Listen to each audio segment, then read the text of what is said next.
В Благовещенске запустили новое предприятие по ремонту колесных пар для грузовых вагонов. На заводе создали 200 рабочих мест. Во второй очереди реализации инвестиционного проекта их количество вырастет до 600 специалистов. С теми, кто уже стоит у станков, встретился глава Башкортостана. Подробности расскажет мой коллега Азат Садреев.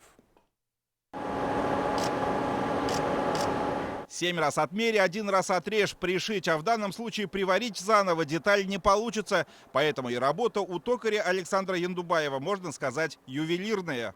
Обрабатываю оси. Сначала изначально резцом, а потом накатываем роликами, чтобы упрочнить металл. Даже если что-то сделаешь не так, то там какие-то микроны могут быть, и дефектоскописты не допустят просто.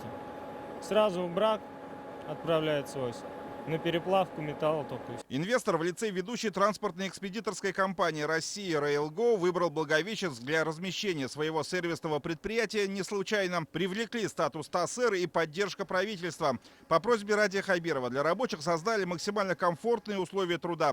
Есть душевые, столовые, медпункт. Средняя зарплата на предприятии 42 тысячи рублей. Я не могу сказать, что Благовещенск уж больно там переполнен предприятиями, где везде можно легко найти качественную, хорошую работу.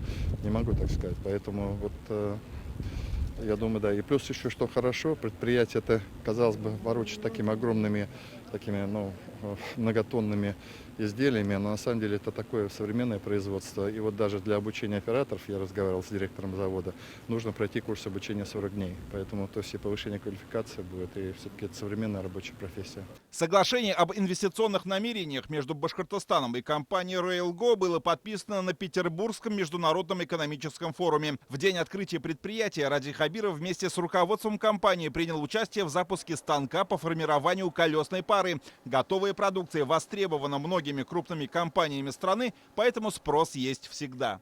Мы здесь производим колеса для вагонов, для цистерн, для полувагонов, это для промышленности. Вот это все. 1500 это мы создали для своих нужд, но на сегодняшний день рынок позволяет нам продавать это тоже.